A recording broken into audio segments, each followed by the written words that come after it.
Logie? Not too bad. How are you? Yeah, good man, good. Thanks for popping down. Yeah, I haven't been on for a while. It's quite a special episode, I guess. Yes, quite auspicious. Where is our 21st episode. Yeah. Who else better to have than yourself? Yeah. Yeah, so How you been? 21 episodes. Yeah. I'm pretty excited.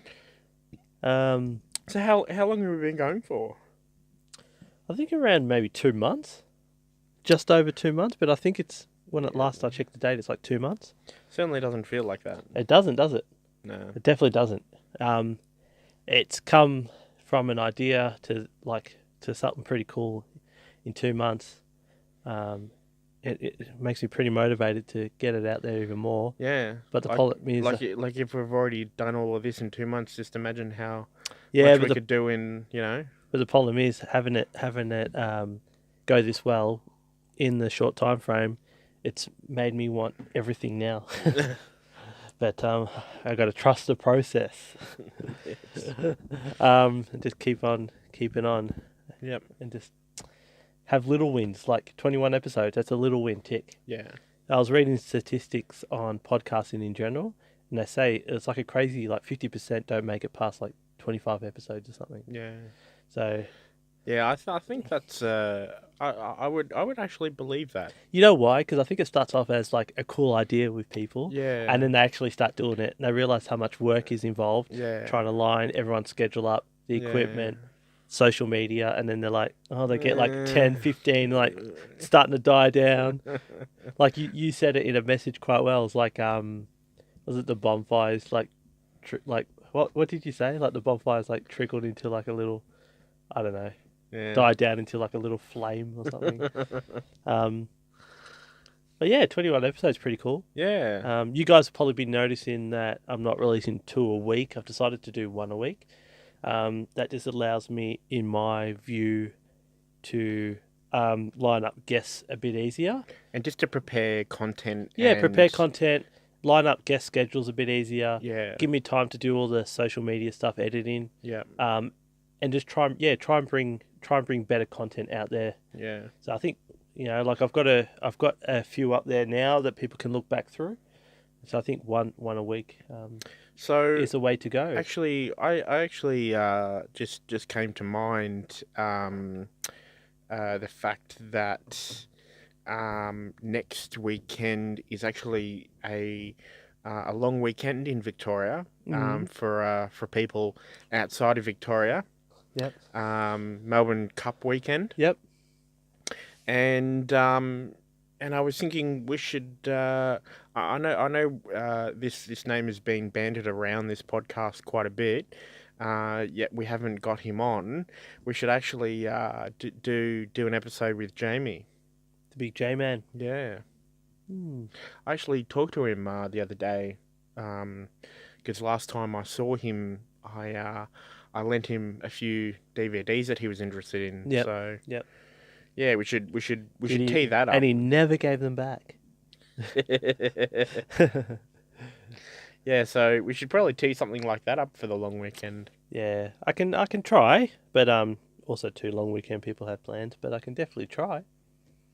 I mean, it's a 45-minute podcast. Shouldn't be too difficult to get people on. And I noticed we have a new little addition to our little craft table here. Don't call it a craft table. My sister will forget. My sister will be like, "Oh my god, it's a craft table!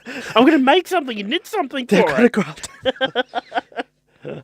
I'm gonna scrapbook something. There's got to be a card. I'm gonna put out there for them. Oh my god, she's gonna make us like a little. Let's go upstairs, like scrapbook thing to put up there on our craft table. Some stamps. Does she do those? I don't know what they're called.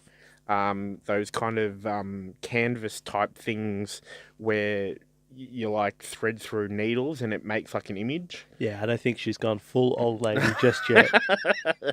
You're on your way there, but you're not full old lady. So introduce us to this little fella. The elephant? No. Him. Oh, him. If it is a him. Yeah, I don't know. I don't know if it's a him or her. Let's just go. It's gender neutral. That seems to be the thing these days to go with. So it identifies as a coconut.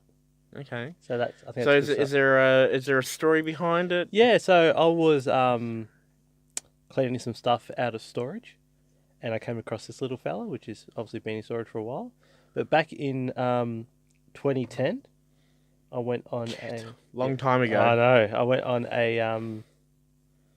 a Pinot. Well, shout out Pinot. I should have just said boat cruise, but just this podcast this seems to be plugging everyone for free these days.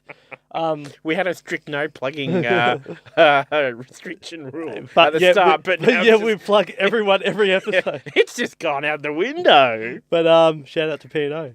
Yeah, I went on a Pinot boat cruise like through the Pacific Islands for 2 weeks.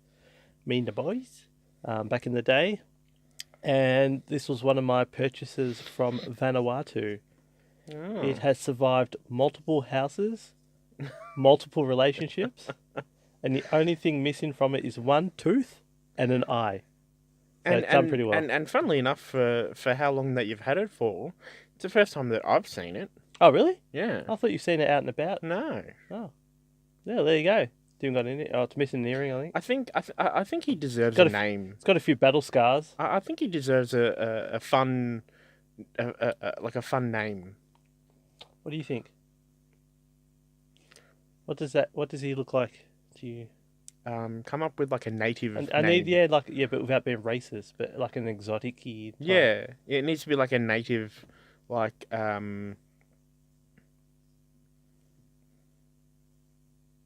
Yeah, I don't know. We'll think of a name.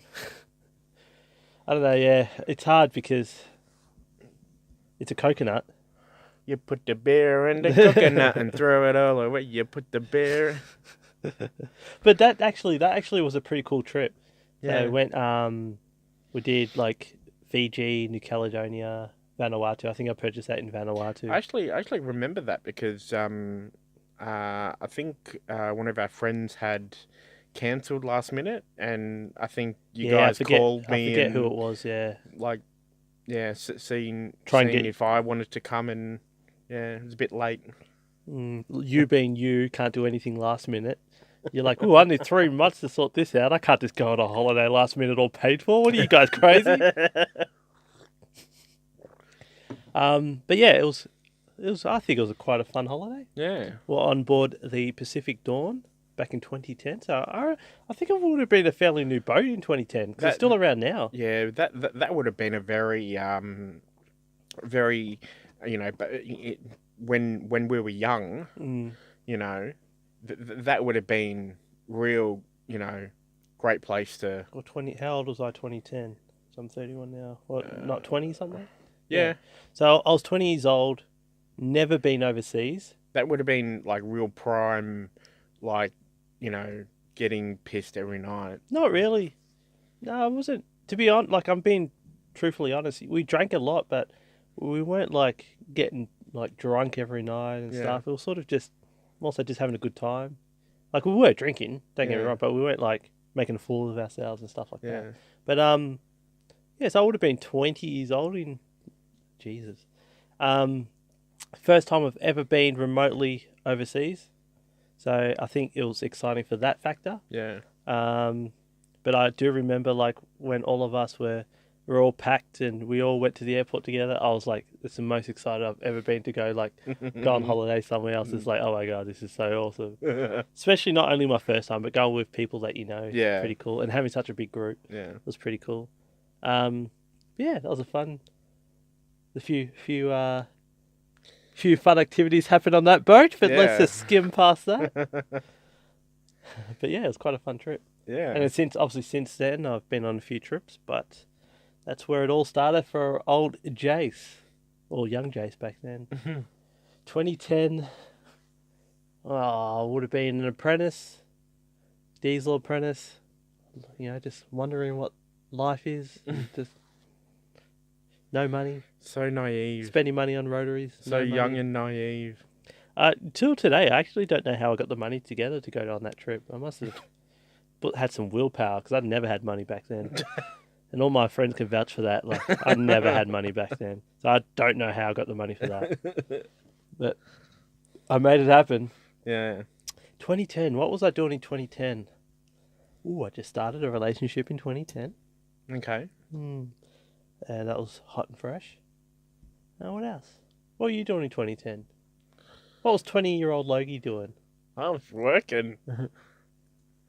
Yeah, working. Not much else. I was a diesel apprentice of Mercedes-Benz Australia at head office. I was in a fresh relationship. I had my RX-3 13B turbo. But I was poor, so like life was good, but I was extremely poor. I just started a new job in about January of that year. Yep. Oh yeah, I should add we went over Christmas and New Year's on the boat, so you can imagine how much fun that was. Yeah. Yeah, just really worked that year. Oh, just yawn on our podcast, Logan. I'm sorry, you can edit that out. Nah, this is a non-editing podcast. The podcast content is that good. You're like, oh, tweet, huh? Real enthusiastic there, Logan. But yeah, so that's where this bad guy came from. Cool story.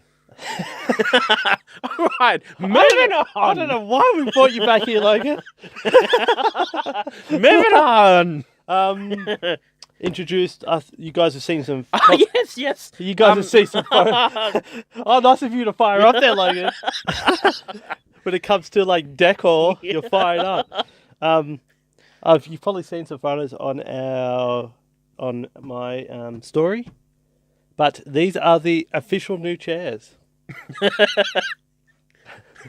What official new chairs? We've had like 10. Let's just go through the evolution of the chairs. We started with... Hey, in 2 months, we'll have new chairs. Just don't get too attached to them.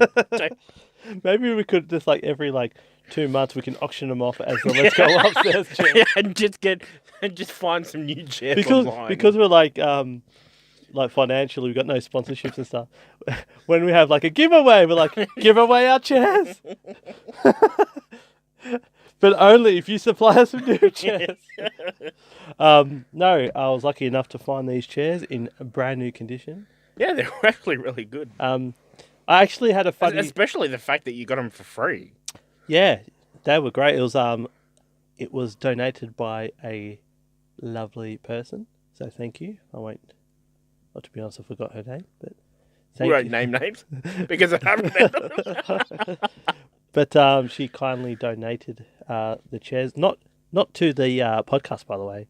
She was just getting rid of them for free because she wanted them gone. Yes. These chairs originally had white covers on them, so I was like, yeah, I guess I'll take them, and I'll wash the covers. But after taking the covers off, they were this perfect brown, velour-y type. Yeah, and it's kind of nice because it's kind of a dark colour. Yeah, it matches everything. And it matches in with this whole kind of dark theme we got going. So I chucked the covers away and haven't looked back since. Yeah. But I had actually, after I got these, I had a quirky idea.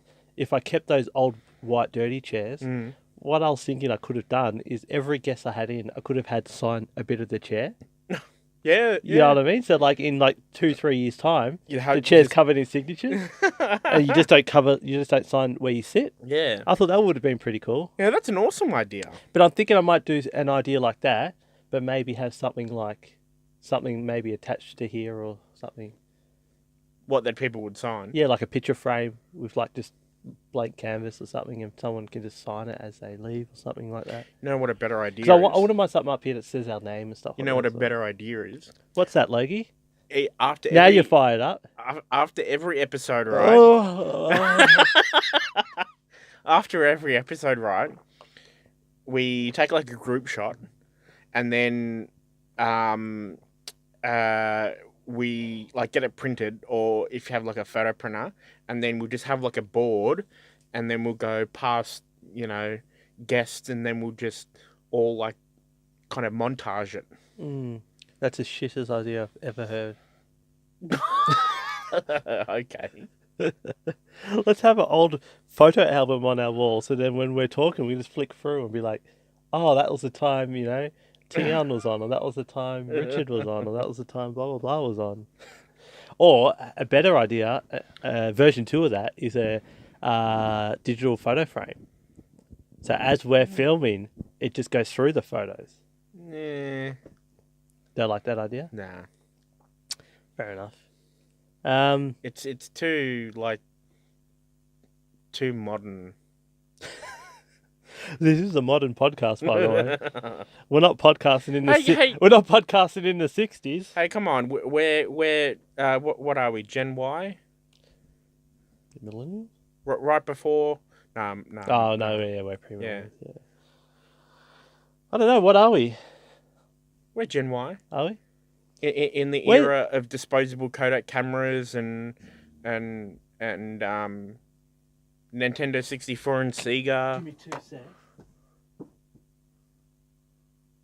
You can keep talking, Logie. Yeah, so, yeah. I just had to check something. Yep. Yeah, oh man. Imagine, sorry for that little L. Imagine, during the disposable camera era, the things people saw when developing photos. Oh man, you could not have a very intimate time with your partner and or even today's very rampant cultural practice of sending dick pics. you couldn't do that. We're going down that road. Dick pics. Yeah. What angle's your favourite? That's a segment. What angle's your favourite? But just imagine, being a person that works at a photo processing. But do you remember going into seeing people's photos and coming across weird? Do you remember going into the shops and they had a whole section for it? Yeah. Because I know what me and our friendship group did with disposable cameras. I can only imagine what the rest of society was doing with disposable cameras. Yeah, I think poor Endeavour Hills old school Big W would have copped a bit of some classic disposables, I reckon. down at the old local. I'm sure there are a lot of people out there that are very glad that it's probably taking off again. Disposable cameras are probably back in. Yeah, like Polaroids. Mm. Yeah. Mm. That whole kind of vintage. Yeah. Isn't it funny how say something's invented, right? Say this glass, it's invented in 2018.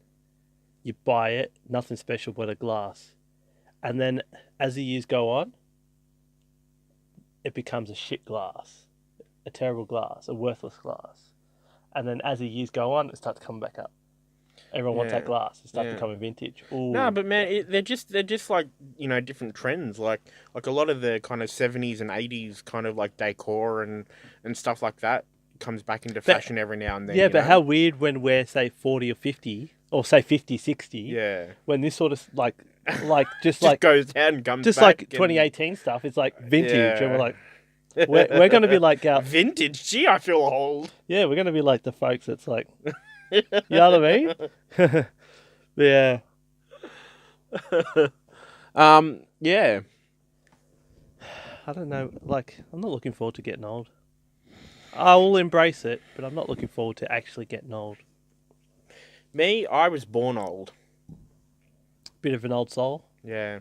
Where's that stem from, you reckon? Your upbringing? Was your mum an old soul?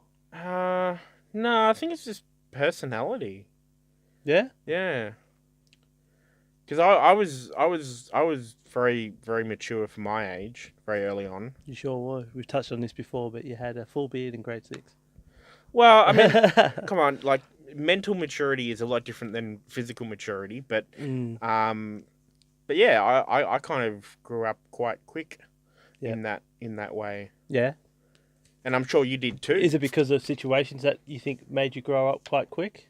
There's always a certain part of that. Yeah. Which maybe made me who I am today. Yep. But yeah. You are one of the most classic people. Classic? I've ever met. I've never heard that before. You're vintage AF. Vintage, huh? No, you're classic. Yeah, I guess. Oh, everyone's going to relate to certain situations that obviously make you maybe realize certain things or reassess certain things or this and that. But maybe like there might be stuff in my life that's happened that's made me mature or have a different outlook on things without me maybe noticing at the time. Yeah, It's sort of it's only really in retrospect that you kind of tend to learn things about yourself. yeah. When you're actually going through, what you go through, you don't realize it then until later on. Mm. Speaking of old times, what was your first car? My first car, my first car um, was a 2001 Mitsubishi Verada, Oh, what a beast! and You were so attached to oh yeah, your I Veradas. I actually If you I tell me you bought one for a weekend project, that will do me. I'll end this podcast. no, I don't think I would. I grew up in a household that A Verada household. was big on Magnas. A long history of them. That's hilarious. So yeah, I kind of grew up with them and yeah. So I can't remember what the official name of it was, but it was like a kind of like a dark forest green, Mm. which I think in most people's eyes in those days was actually quite, Mm. but it was actually quite a really nice color. Yep. It wasn't like a really disgusting Yep. kind of green. Yep. Most of the green colors back in those days were kind of like really dark. Yep. But this one was, on the darker side, but it still had a very vibrant kind of tone to it. Mm. Yeah, and then unfortunately, I lost that in an accident. Mm. What was your first car? My first car or my first on-road car? Your Like- first on-road car, All right. like the first car that you started like driving to work and like doing Yeah. stuff. So my first car was I think it was a 1992 or 93 VP Commodore wagon. Oh, I remember that one. remember- That was a blue one, wasn't it? Yeah, you remember that beast? Yeah, I do remember It was that. a vacationer, so it was like a special blue. Oh, yeah. Um, It actually was a nice blue from memory. it was a nice blue when it was Yeah. done right. But I did have, again, me wasting money on cars. I did have like certain bits painted again, and I put wheels on it. All the classic like first car type stuff, exhaust. But yeah, I had some fun. Like it was a cool first car because it was a wagon. I had some fun moments Yeah, in having the VP wags. yeah. I had the classic sexy VP number plates on it. Yeah, yeah. You remember that? Yeah. And then throughout the years, I did a bunch of different things to it. Whether I improved it or wrecked it, I don't know. But I did what I thought I wanted to do to it. But do you have any like really like just a memory or two that stands out from your first car? By that grin, I don't know if I want to hear that memory. No, I actually remember. I actually remember the first ever time I had actually slept in my car overnight. Oh, really? Yeah. Okay. It was. I think it was a trip that we all did to. What is it? I can't remember. Like a beachside. Oh, like not Mornington, like Edithvale or something like that, where we always used to go to the beach. No, it was. Oh, Kilcundary type. No. Over the other side, like ages away. Like Phillip Island. No, on like the other side. Oh, I don't know then. Was Okay. it a bit like Williamstowny type? Yeah, kind of. I don't remember that. I can't remember. Was I there? Yeah, yeah. It was like a New Year's thing that we did. Oh, Rye. I think it was Rye. No, it wasn't Rye. It was Rye's on the other side. Oh, you're talking lawn. Yeah, that's right. We got there in the end, folks. We got there. That was action-packed viewing. We got there in the end. We got there. That's where. Oh, should we tell? Should we tell?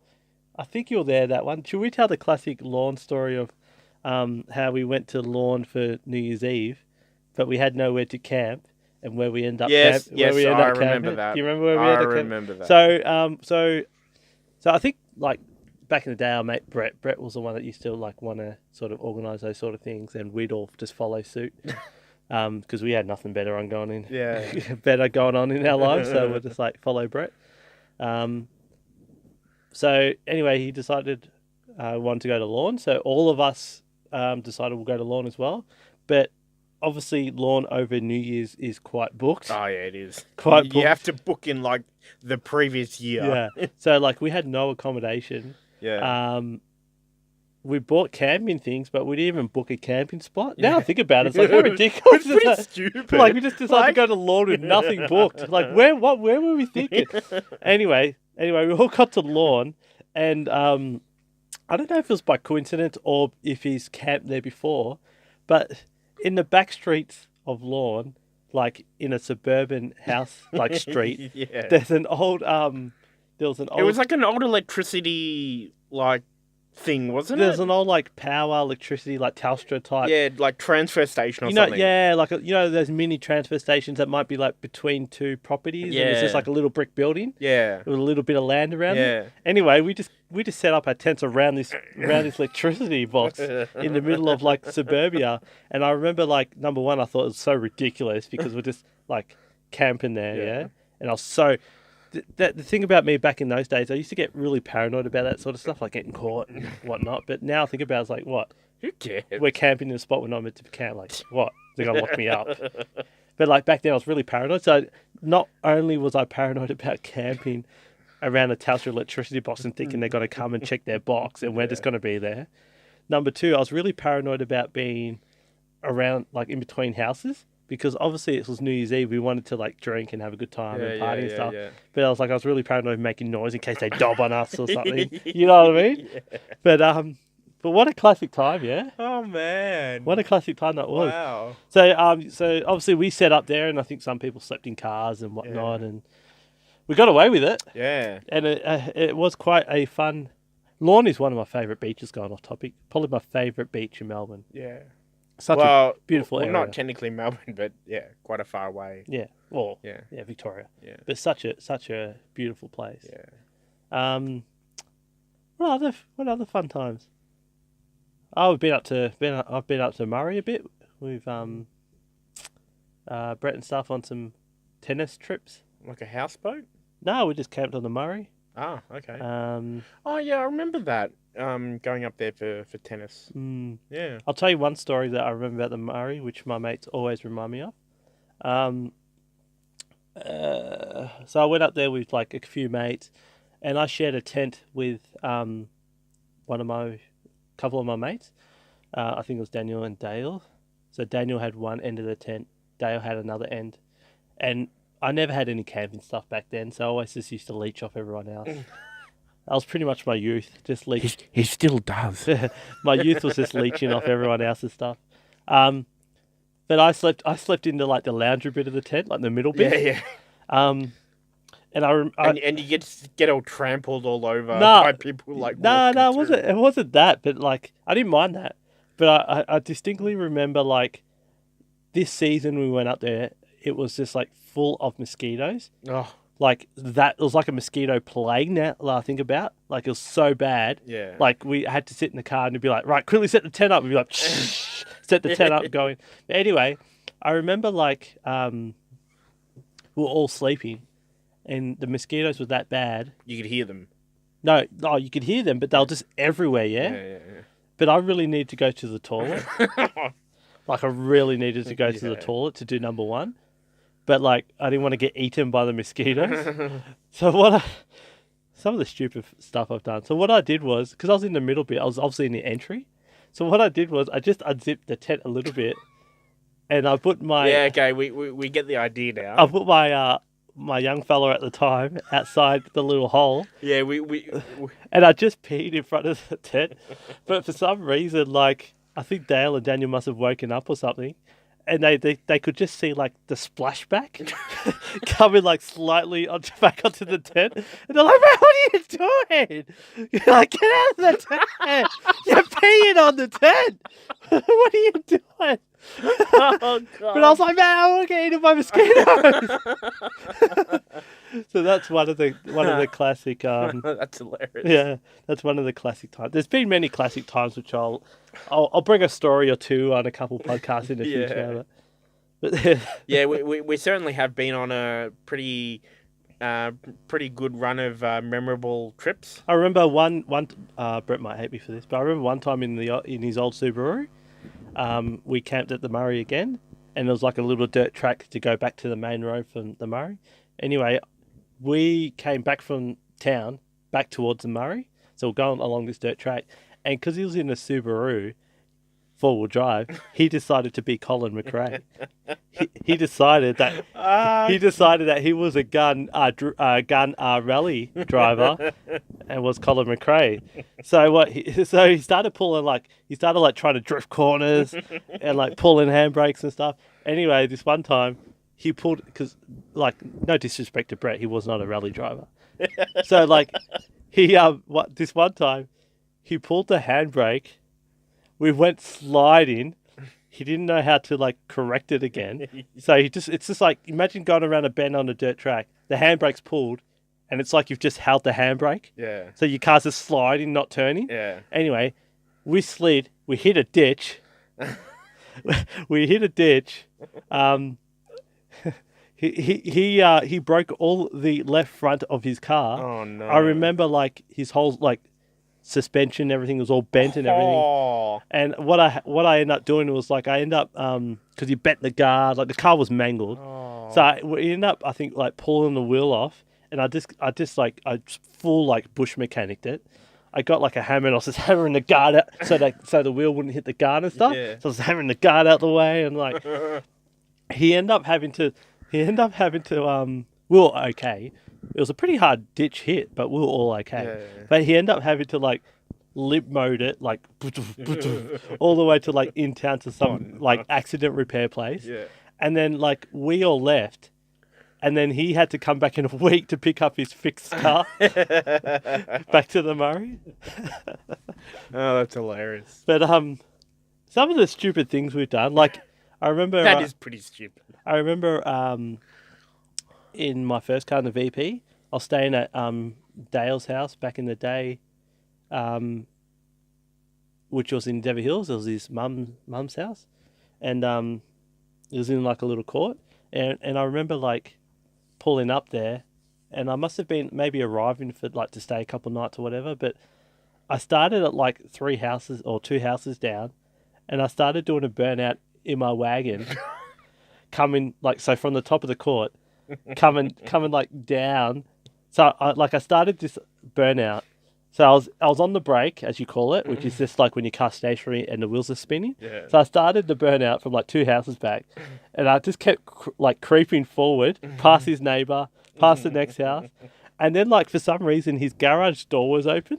So I turned it into his driveway, still doing the burnout, and then I drove down his driveway, still doing a burnout, through his garage and carport, still doing a burnout, and then I hit his backyard because it went straight to his backyard, and I was still doing a burnout, and then I had to stop because I was like tearing up his grass, and I didn't want his mum to be upset when she got back because she was on holiday somewhere.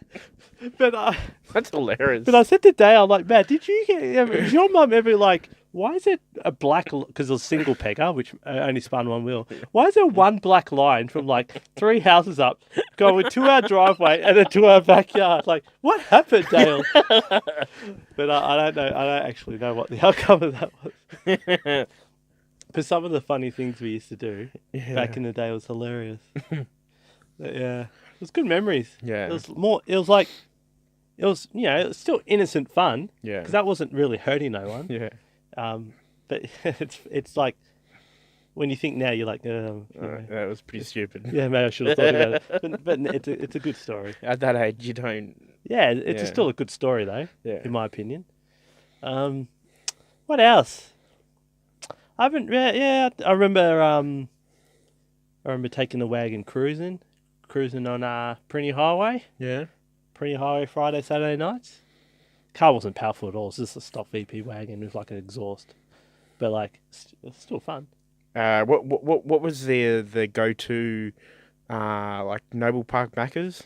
I think back in the day it actually was. Yeah? I think like we used to start off down in like Dandenong Way. Yeah. We'll cruise like through Hallam, through Dandenong, whatever, and then like make our way up to like Noble Macca's, and there'd be a bunch of us. Yeah. This is all when all that shit went down, which was like when there was like car riots and all that sort of shit. We weren't involved in that, but it was just a bunch of shit. But we just enjoyed cruising. And then like we'd go to like Warrigal Road, do a U-turn, and come back, and then do a U-turn and go back and come back and pretend we are in a quick car and try and drag some people. And it's just hilarious. Do some chap laps. I remember a couple times towards the end of my ownership, it was a stock VP wagon, Commodore, but like it was clean looking. I'll give it that. It was clean in its day. But I remember it either had like a problem with the transmission or a problem with like the engine or something. Yeah.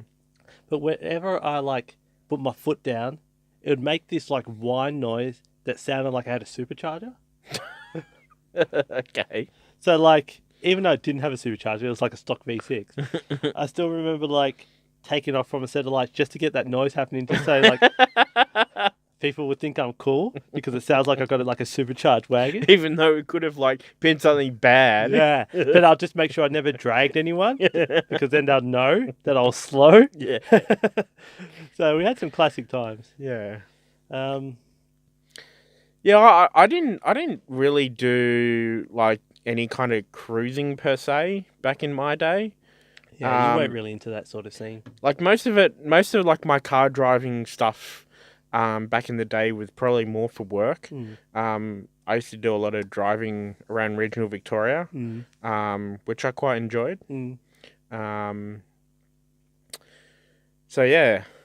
You just reminded me, my first ever car I owned, I think I bought when I was like 16 or 17. I bought for $1,000 was a Series 1 RX-7, a bright orange Series 1 RX-7 with the most tackiest painted white interior you've ever seen and the biggest chrome, ugliest wheels you've ever seen.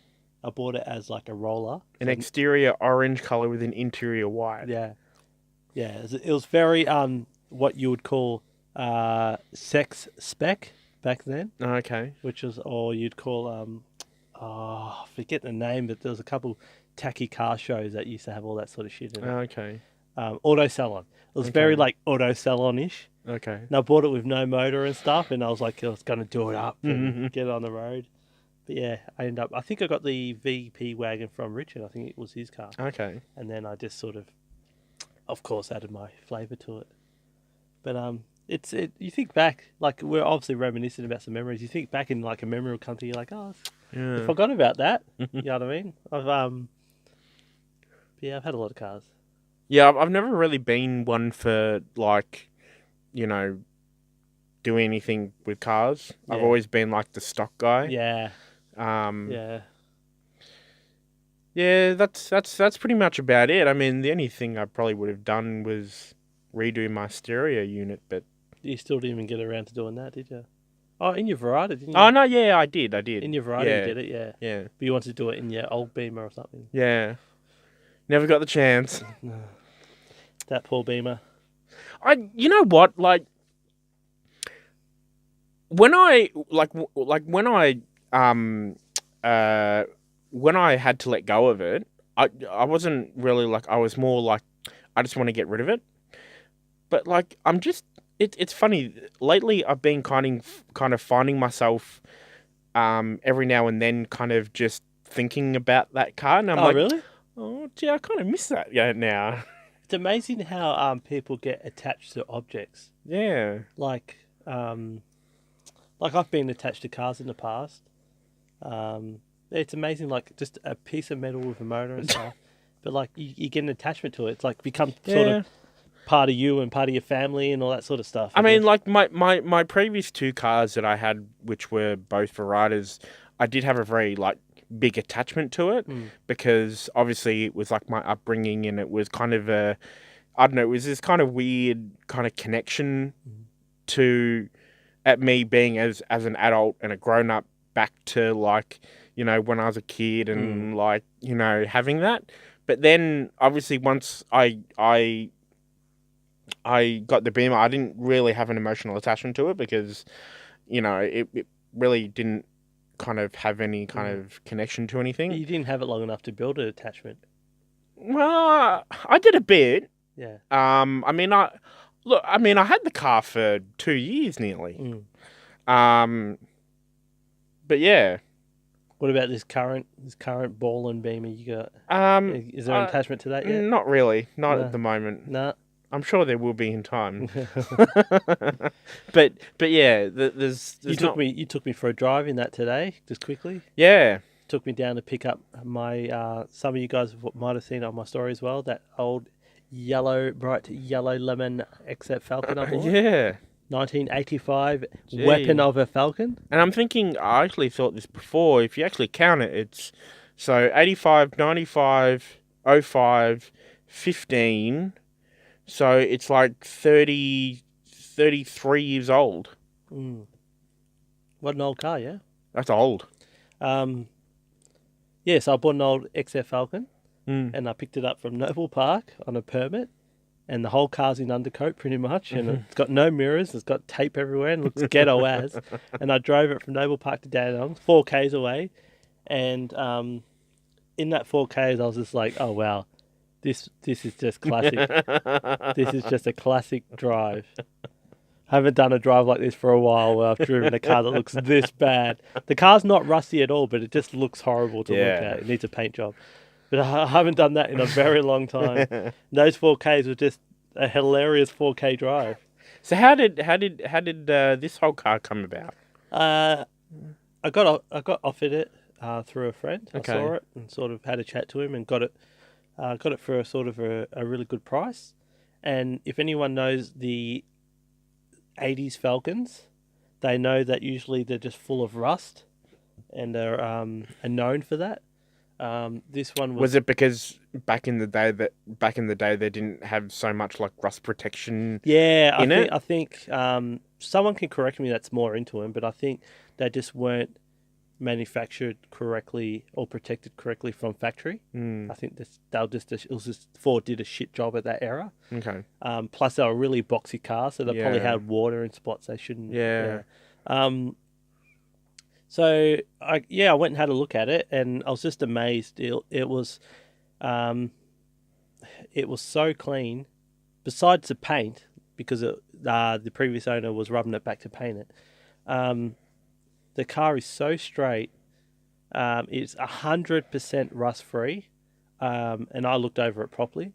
The seals, the whole car is 100% rust free around the windows. The interior is actually pretty clean. For what it is, and it's all matching numbers, driveline, and everything. So, I got it for a really good price, and then I've given it to my other mate to paint in the original same yellow, and then I'm going to decide what I'm going to do with it. I wonder what that. I might do a couple of videos. I mean, like, come on, like back in the mid '80s, like that kind of yellow color. Like these days, it would only be for taxis. You wouldn't see that color. Well, they did have those model cars as taxis. Yeah. But this one wasn't a taxi. Yeah. But back then, a bright yellow like that is a pretty bold color. Yeah. I think so. These days we've got a lot more color choice, but back in the 70s and 80s, I think a bright yellow Falcon. So I mean that particular color of a Falcon would have been rare then. It's rarer for that model, but I don't know if it's really that rare. Yeah. But you don't see yellow ones around anyway. So anyway, I'm just going to paint it all up because I don't have to spend anything on it. All the drivelines there's complete car. So I'm pretty much just getting it all painted up, getting it all back together. Once it's back together, it's going to look like a bloody time capsule. And then I'll decide what I'm doing with it, where I'm going to just sort of drive it over somewhere on a historic plate, Yeah. or whether I'm just going to sell it to someone It's, that might appreciate it more. Kind of funny that you bring up time capsules. But I'm thinking I'll leave that particular story for next time. Yep. But yeah, it's been great catching up. Yeah, so just before we head off, I just wanted to say it's been a great 21 episodes. And cheers to 21 more. Yeah, and I've really enjoyed doing it. I'm motivated and sort of pumped to get more out there and get some more guests and stuff like that. I've started the process of having audio-only podcasts now, which will be available on iTunes or Spotify or wherever you get it from. Yep. So that's in the process now. It won't be just on YouTube. So yeah, some pretty cool things happening in the future. Yeah. So stick with us. And, Yep. We'll see how we go. All right. Cool. Peace, guys.